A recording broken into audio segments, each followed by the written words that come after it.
Hello friend, welcome to my YouTube channel environment edu academy पे आप लोग का स्वागत है। आज हम लोग जो है असिस्टेंट प्रोफेसर का जो है प्रैक्टिस सेट का जो दूसरा पार्ट करने वाले हैं। इसी क्रम में हम लोग पहला क्वेश्चन करते हैं। रानी लक्ष्मीबाई को अंतिम युद्ध में किससे सामना करना पड़ा था? ऑप्शंस दिया है, ये यूरोज दिया है, वी गफ दिया है, सी जो है नील और डी है हेवलाक करके। तो इसमें जो सही ऑप्शन होगा हीरोज होगा। रानी लक्ष्मीबाई झांसी के अंतिम मराठा राजा गंगाधर राव की विधवा थी।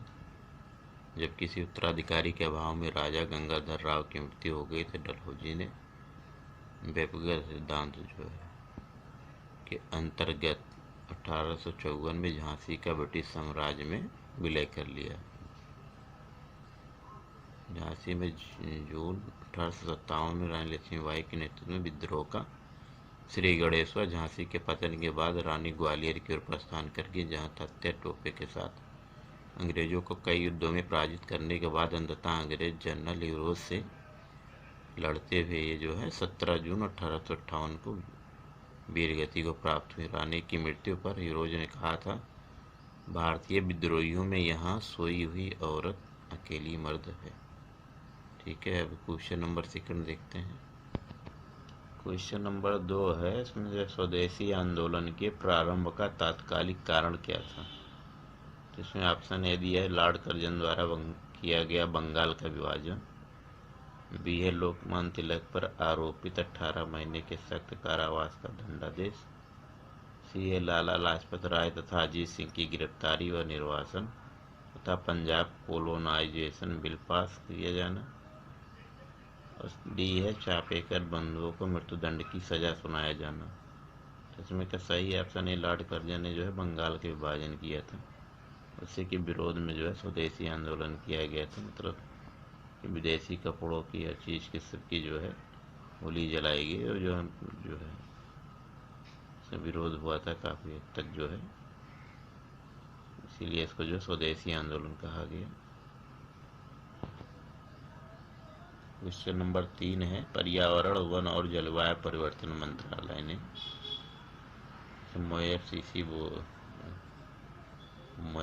बोलते हैं, पर्यावरण वन और जलवायु परिवर्तन मंत्रालय ने 8 जुलाई 2022 को हरियाली महोत्सव का आयोजन कहाँ किया? तो ऑप्शन इसमें दिया, ये Salt Lake stadium Kolkata, B है तालकटोरा स्टेडियम नई दिल्ली, सी है चिन्ना स्वामी स्टेडियम बेंगलुरु, कि डी है सरदार पटेल स्टेडियम अहमदाबाद। तो इसमें जो है तालकटोरा स्टेडियम नई दिल्ली में जो है हरियाली महोत्सव का जो है उद्घाटन मतलब आयोजन किया गया था। किसके द्वारा? MoEFCC, ministry of environment forest and climate change के द्वारा जो है। ठीक है, नेक्स्ट क्वेश्चन आपका है 4th नंबर क्वेश्चन है। इसमें चौथे में क्या है, जुलाई 2022 में आयोजित अखिल भारतीय शिक्षा समागम का उद्घाटन प्रधानमंत्री नरेंद्र मोदी ने कहाँ पर किया है?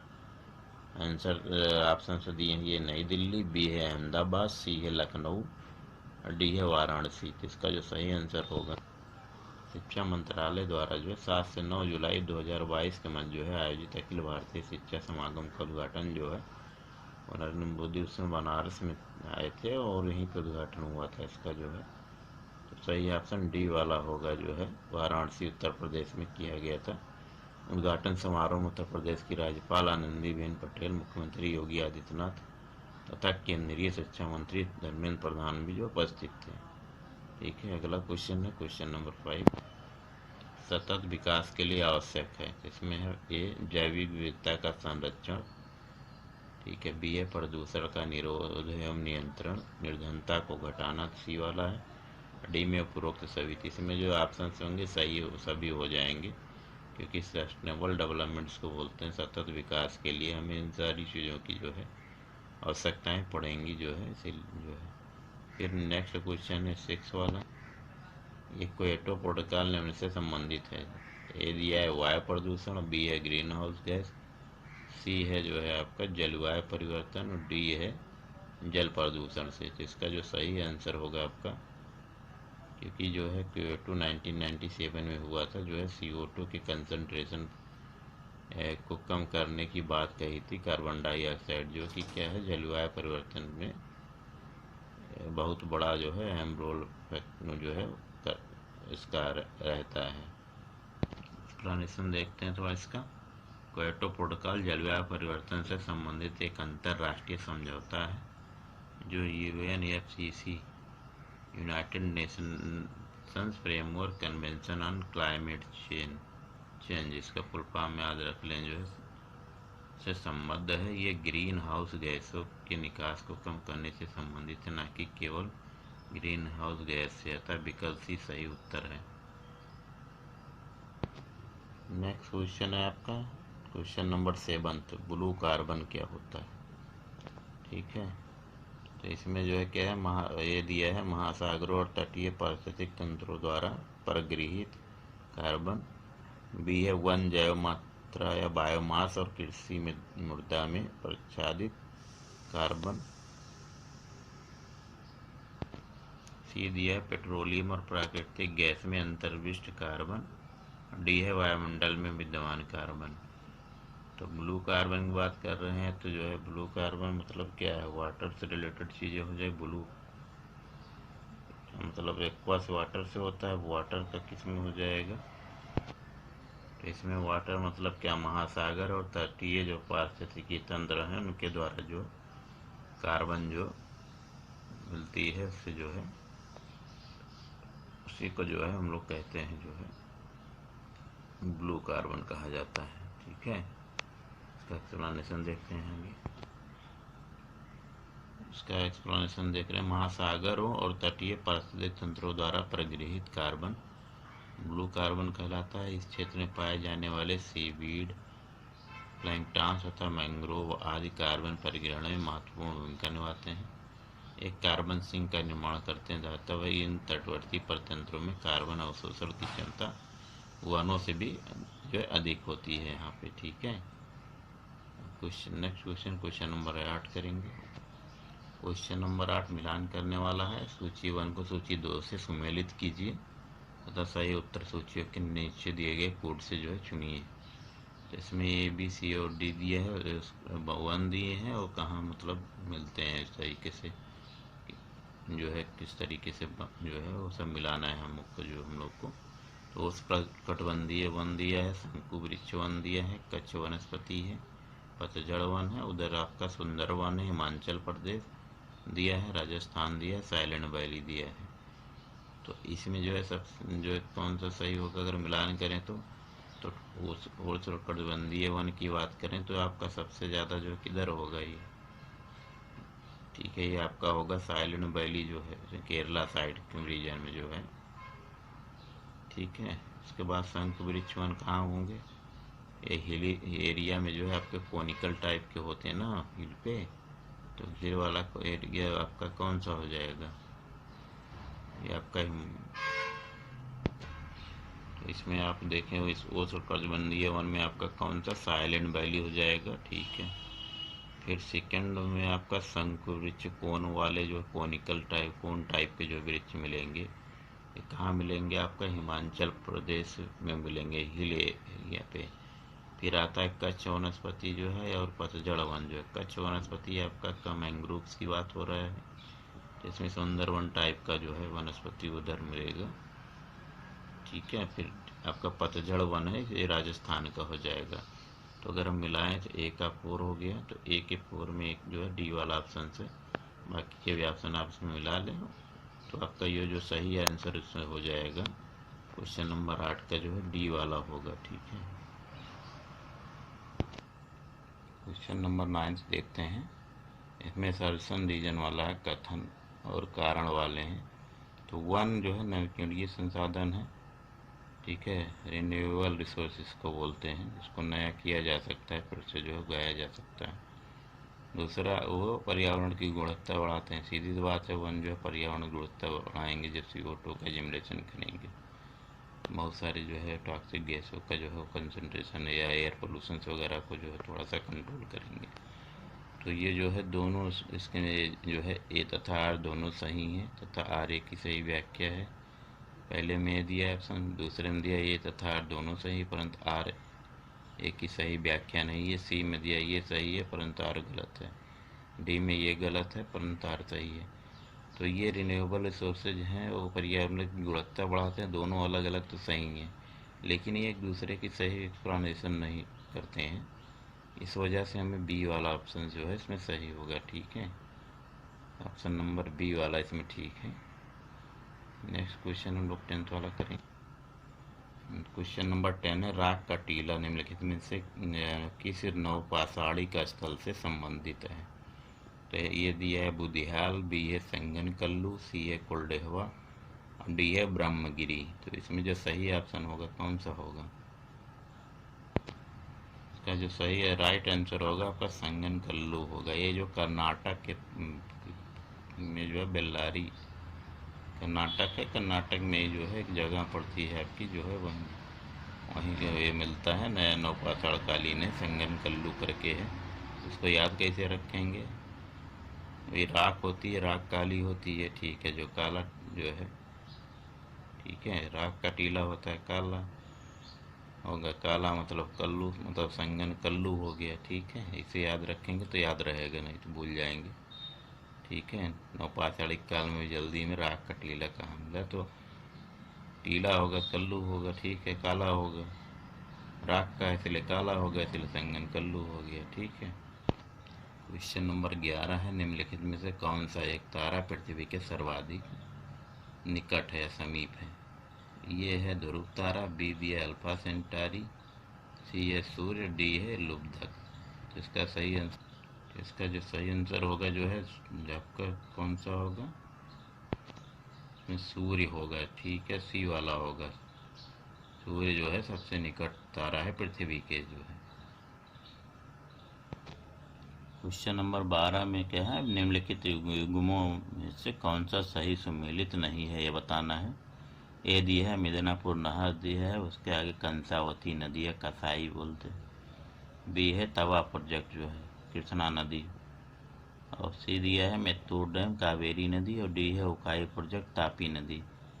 तो इसमें जो तवा प्रोजेक्ट होता है ये कहाँ पे है? तवा नदी में होती है, इस पे है जो है। ठीक है, तो बी वाला इसमें गलत है, बाकी सब सही है। क्वेश्चन नंबर 13 जो है भारत के संविधान की उद्देशिका के बारे में है।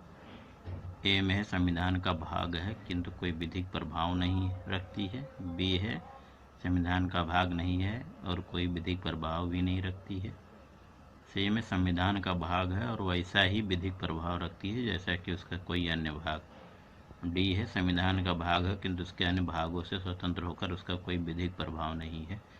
इसका जो सही जो आंसर होगा डी वाला होगा, क्योंकि जो है ये जो संविधान का भाग है, क्योंकि इस पर काफ़ी डिबेट हुए थे, विवाद होने हुआ, इस पर कई सारे केस हुए जो है।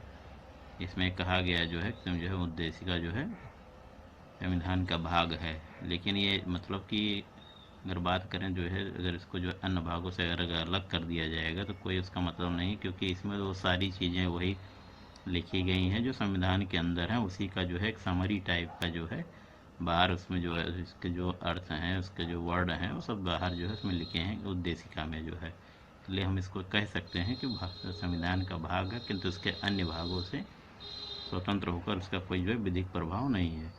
फिर नेक्स्ट क्वेश्चन 14 में जो है राष्ट्रपति के उम्मीदवार के लिए क्या आवश्यक नहीं है।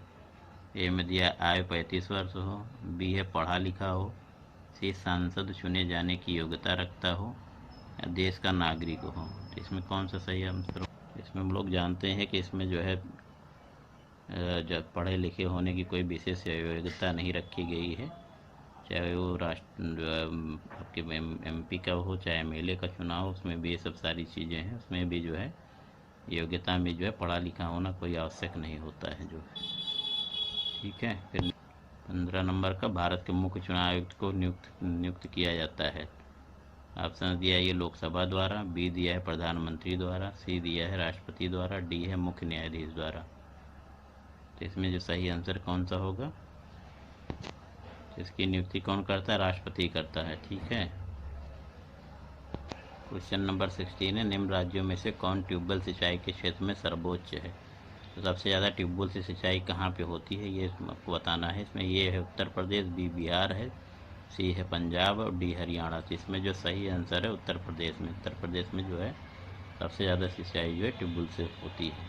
नेक्स्ट क्वेश्चन है क्वेश्चन नंबर 17, निम्न में से कौन सा मानव विकास सूचकांक ह्यूमन डेवलपमेंट इंडेक्स में शामिल नहीं है। तो पहला है ये जीवन प्रत्याशा या लाइफ एक्सपेक्टेंसी, बी है वास्तविक प्रति व्यक्ति आय, सी है व्यक्तिक समानता और डी है प्रौढ़ शिक्षा। इसका जो सही आंसर के इसका हम लोग एक्सप्लेनेशन देख देते हैं। यूएनडीपी ने सर्वप्रथम वर्ष 1990 में मानव विकास रिपोर्ट प्रकाशित की थी। एसडीआई को 3 सूचकों से जो है बनाया गया है। जन्म के समय, जीवन प्रत्याशा, शिक्षा का स्तर तथा जीवन का स्तर, 3 इसमें हुआ। इसके अलावा इसमें सब डिवीजन भी है। इसमें शिक्षा सूचकांक को मूलतः सकल नामांकन अनुपात और प्रौढ़ साक्षरता दर के आधार पर निर्धारित किया जाता था। वर्ष 2010 से शिक्षा सूचकांक की गणना इसका स्कूल अवधि के औसत वर्ष तथा स्कूल अवधि के अनुमानित वर्ष के आधार पर किया जाने लगा है। वर्ष 2010 से ही असमानता समायोजित इनइक्वलिटी एडजस्टेड एसडीआई भी मानव विकास रिपोर्ट के तहत प्रस्तुत किया जाने लगा है। इस प्रकार व्यक्तिक समानता इसमें जो है शामिल नहीं है। ठीक है। क्वेश्चन नंबर 18 है, प्रतिचयन के उस प्रकार को किस रूप में माना जाता है जो मात्र अपनी पहुंच के कारण शोधकर्ता को उपलब्ध है। ए है कोटो प्रतिचयन, बी है स्नोबॉल प्रतिचयन, सी सुविधाजनक प्रतिचयन, डी है वेब प्रतिचयन। तो इसका राइट आंसर होगा सुविधाजनक होगा ना, क्योंकि सुविधा के अनुसार की पहुँच के अनुसार से जो चीज़ें हो रही हैं। फिर क्वेश्चन नंबर जो है 19 करते हैं। उस वैधता के लिए निम्नलिखित में से क्या नाम है जिसके द्वारा एक शोधकर्ता समकालीन मानदंड माप के स्थान पर भावी मानदंड माप का प्रयोग करता है। यह है अभिसारी वैधता, बी भविष्य सूचक वैधता, सी है रचना वैधता, डी है समवर्ती वैधता। तो इसका जो सही आंसर होगा 19 का जो सही आंसर होगा आपका बी वाला होगा, भविष्य सूचक वैधता होगी इसमें। ठीक है। नेक्स्ट क्वेश्चन नंबर 20 है, लैपटॉप का डिफ़ॉल्ट पॉइंटिंग डिवाइस कौन सा है। तो ए में जो है टाइप पैड, बी है ऑप्टिकल माउस, सी में टच पैड दिया है, डी में सेंसिटिव स्क्रीन दिया है। तो इसका सही आंसर कौन, 20 में जो राइट आंसर होगा आपका टच पैड होता है। ठीक है। 21 में हम बात करें, निम्नलिखित में से कौन आंकड़ों के द्वितीयक स्रोत हैं। ठीक है। जो सैम्पलिंग करते हैं प्राइमरी सोर्स होते हैं, जो आदमी एक्सपेरिमेंट से जनरेट करता है, खुद जो है फर्स्ट हैंड डाटा बोला जाता है। सेकंड वो जो होते हैं जब हम किसी रिपोर्ट या इस सबसे हम लोग ले जो है कहीं और से जो है उसको लेके यूज करें जो है।